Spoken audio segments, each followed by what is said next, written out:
reason why Force insists to kill you.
This is a video response to a couple of comments I got.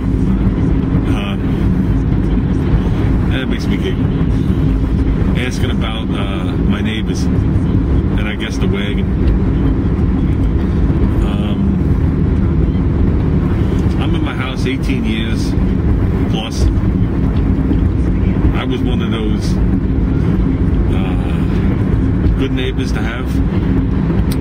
Most of the houses around me, if you look out from my front door, the house across the street and the house to the left of me, I've done a lot of work on their houses for them over the years. Oh man, the road is closed.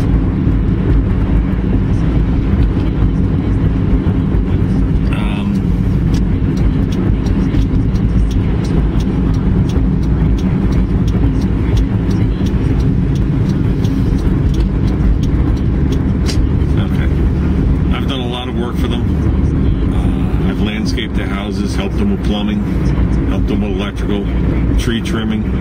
Not only have I landscaped the houses, I've supplied most of the plants because I grow my own plants from cuttings.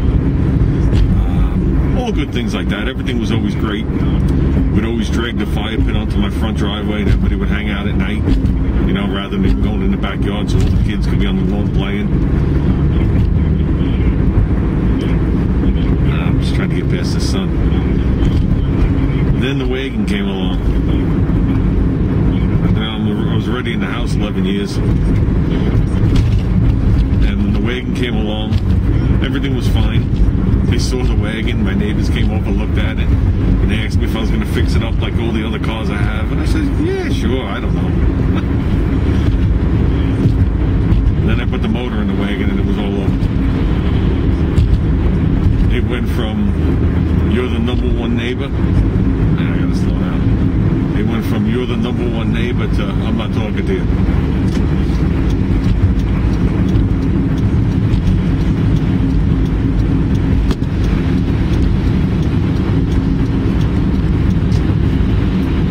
And I guess I'm going to be editing this video because I'm going to be stopping a lot just to watch where I'm driving.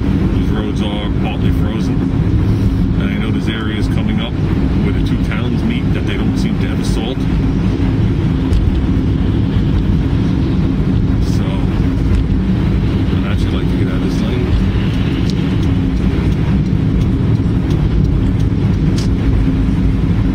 But,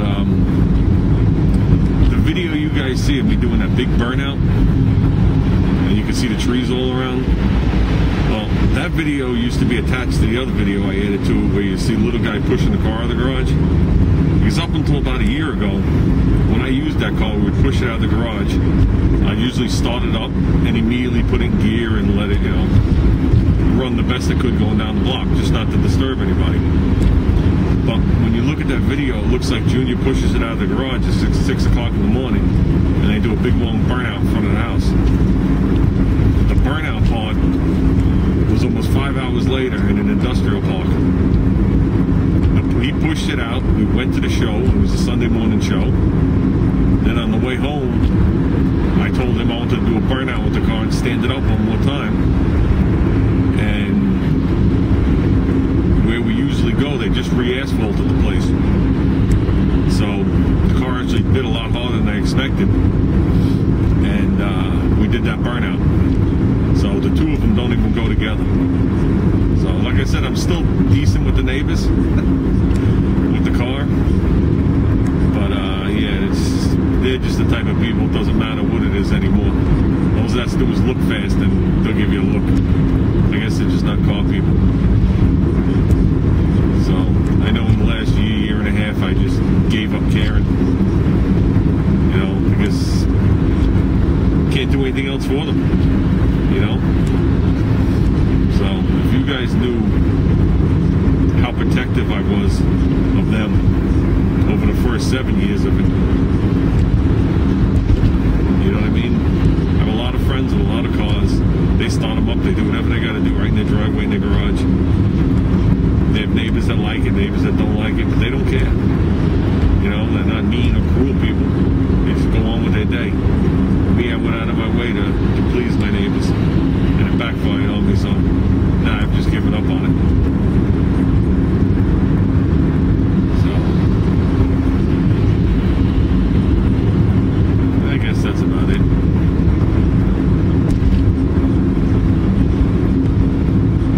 If I knew the roads were as slippery as they were this morning, I would have just